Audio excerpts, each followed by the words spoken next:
دیکھیں کہ ہمارے دل کہاں پہنچ چکے ہیں۔ قرآن یہ پہاڑوں پہ بھی نازل ہو جاتا تو پہاڑ ریزہ ریزہ ہو جاتے، ہمارے دل کیا پہاڑوں سے بھی سخت ہیں، پتھروں سے بھی اور پہاڑوں سے بھی سخت، اشد قسوہ کہ ہمارے دل پتھروں سے بھی سخت ہے۔ اور ہم اتنے سے قرآن پڑھ رہے ہیں پھر بھی ہم اللہ کے علاوہ لوگوں سے، پیروں فقیروں سے درباروں میں جا کے چادریں چڑھا رہے ہیں، بٹوے پھینک رہے ہیں اور آپ دے دیں، اللہ کے علاوہ لوگوں سے مدد مانگ رہے ہیں کہ آپ نوازنے والے ہیں، آپ یہ دینے والے ہیں، آپ فلاں دینے والے ہیں۔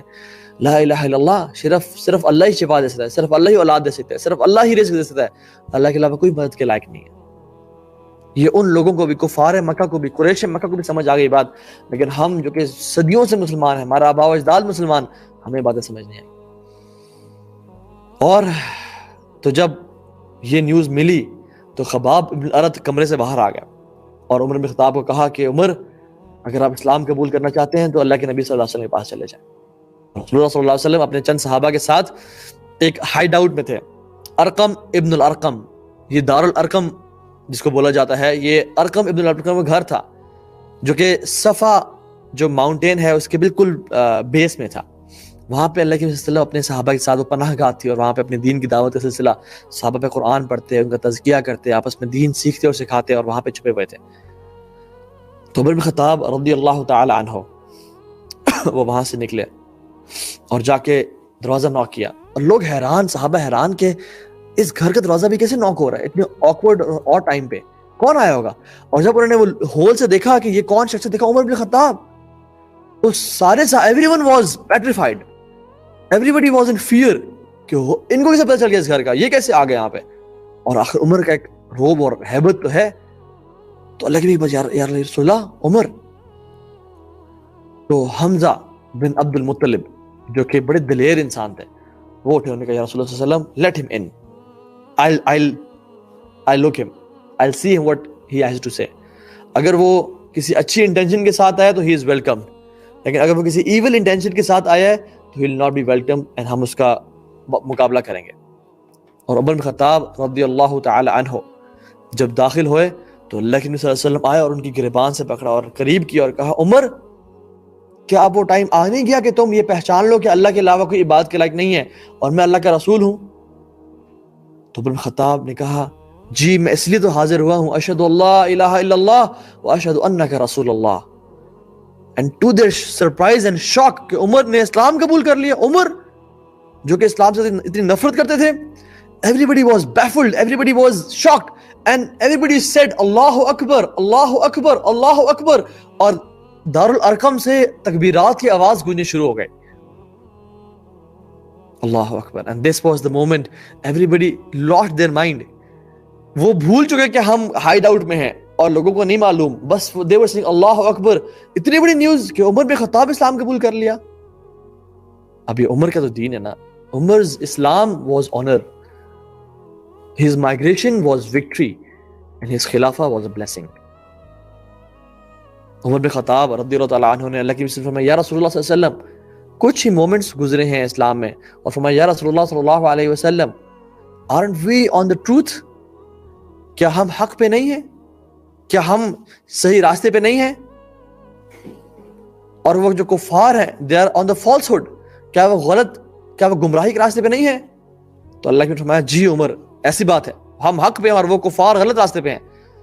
تو عمر بن خطاب نے فرمایا کہ دین ہم کیوں چھپ رہے ہیں، ہم چھپ چھپ کے عبادات اور چھپ چھپ کے دین کے پھیلاؤ کیوں کر رہے ہیں؟ why we are not going forward and openly اسلام کو پروپیگیٹ کیوں نہیں کر رہے؟ اور سب صحابہ کو اس ٹائم ہمت آئی اور نے کہا یس، ہم اسلام آج کے بعد اوپنلی پبلکسائز کیا کریں گے اور دین کی دعوت دیا کریں گے۔ And عبداللہ بن مسعود فرماتے ہیں کہ اس دن کے بعد Islam was not private anymore, اللہ کے نبی کی وفات تک اور آج تک اسلام اس کے بعد آج تک پرائیویٹ نہیں ہوا، اللہ اکبر۔ اینڈ اسی وجہ سے عمر بن خطاب کو یہ لقب ملا الفاروق الذی یفرق بین الحق والباطل، یہ فاروق ہیں جو کہ حق اور باطل میں عیاں ہیں، جو حق اور باطل میں ڈفرنس کر دیتے ہیں، یعنی حق بھی واضح اور باطل بھی واضح، کوئی چھپ چھپ کے نہیں رہے گا آج کے بعد۔ And Islam was that day, Islam was made public because of the entrance of Umar Khattab into Islam. This is the man, Umar bin Khattab. جب کچھ ارادہ کر لیا، جب ٹھان لیا، جب دل مطمئن ہو گیا تو پھر ایسے چلے کہ لہریں بھی آئیں اور طوفان بھی آئے اور پہاڑوں سے بھی ٹکرائے، لیکن وہ تو ریزہ ریزہ ہو گئے، لیکن ان کے ول پاور، ان کا ڈیمینر اور کریکٹر کبھی ریزہ ریزہ نہ ہو پایا۔ تمام صحابہ نے، حتیٰ کہ رسول اللہ صلی اللہ علیہ وسلم نے چھپ کے مائگریشن کی، چھپ کے ہجرت کی، لیکن عمر بن خطاب رضی اللہ عنہ مکہ میں تھے، کعبہ کا طواف کیا اور مختلف سرداروں کے گروہ بیٹھے ہوئے تھے، اور سب کو بولا کہ اگر کوئی شخص چاہتا ہے if anyone wants his mother to miss him, his wife to become a widow and his children to be orphans, come and meet me in the valley. مجھے اس پہاڑ کے پیچھے کے ملے، میں مدینہ ہجرت کر کے جا رہا ہوں۔ یا اللہ، non apologetic behaviour at all. وہ بھی مسلمان تھے، ہم بھی مسلمان ہیں، مگر ہم دین کو اون ہی نہیں کرتے، ہم دین پہ چلنا نہیں چاہتے۔ ہمیں تو شرم آتی ہے کہ اگر ہم داڑھی رکھ لیں، ہمیں شرم آتی ہے کہ اگر ہم حجاب یا نقاب یا ہماری بہنیں اپنے آپ کو ماڈسٹ بنائیں اور حضرت عائشہ کی سنت پہ چلنے والی بنائیں۔ ہم مردوں کو شرم آتی ہے کہ ہم عمر خطاب یا رسول اللہ صلی اللہ علیہ وسلم جیسے لگیں۔ واللہ why is this so؟ own your then, love your then, because تم حق پہ ہو، وہ باطل پہ ہیں۔ وہ باطل پہ ہونے کے باوجود وہ نہیں ڈر رہے اور گھبرا رہے، تو ہم حق پہ ہونے کے باوجود کیوں ڈریں اور کیوں گھبرائیں؟ یہ مینٹیلٹی ہونی چاہیے ہماری۔ ہم ڈنگے کی چوٹ پہ دین کو پھیلائیں گے اور عمل کریں گے اس پہ، چاہے اس کے لیے ہمیں جان دینی پڑے، اور جان دیں گے تو شہادت، اس سے بہتر موت کیا ہے؟ اور اگر شہادت نہ ملی تو پھر فتح، اور اللہ تعالیٰ کی فتح کا وعدہ ہے مسلمانوں سے۔ اور اس دن کے بعد عمر بن خطاب رضی اللہ تعالیٰ عنہ اللہ کے نبی صلی اللہ علیہ وسلم کے ساتھ سائڈ بائی سائڈ ہر چیز میں، پھر وہ ڈگمگائے نہیں۔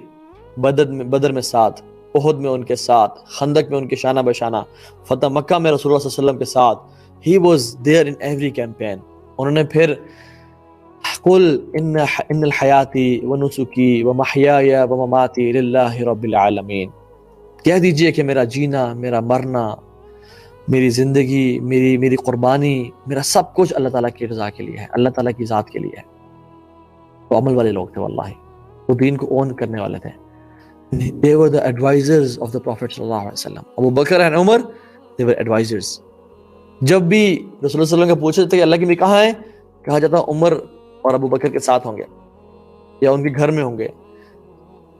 ابو بکر اور عمر کے ساتھ اللہ کے نبی صلی اللہ علیہ وسلم ہمیشہ آتے، ابو بکر اور عمر کے ساتھ جاتے، ابو بکر اور عمر کے ساتھ مشورے کرتے، and they were his close advisors۔ اللہ کے نبی صلی اللہ علیہ وسلم نے عمر ایک دفعہ خواب میں دیکھا کہ وہ عمر بن خطاب کے پیلس میں انٹر ہوئے ہیں، اور بلایا عمر بن خطاب کو، کہا عمر میں نے دیکھا، میں نے کل رات محل دیکھا، ایک بہت خوبصورت محل، میرا دل چاہا کہ یہ کاش میرا ہو۔ تو میں نے فرشتے سے پوچھا کہ یہ کس کا ہے؟ انہوں نے کہا عربی کا ہے۔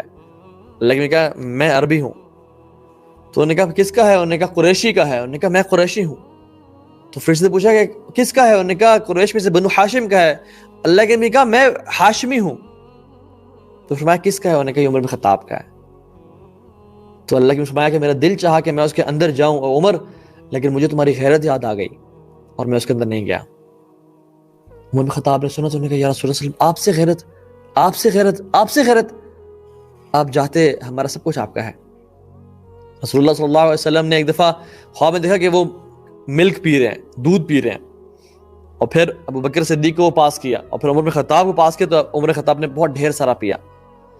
تو پوچھا گیا کہ رسول اللہ صلی اللہ علیہ وسلم یہ کیا تھا، اس کی تعویل کیا ہے؟ What is the milk? He said it's knowledge.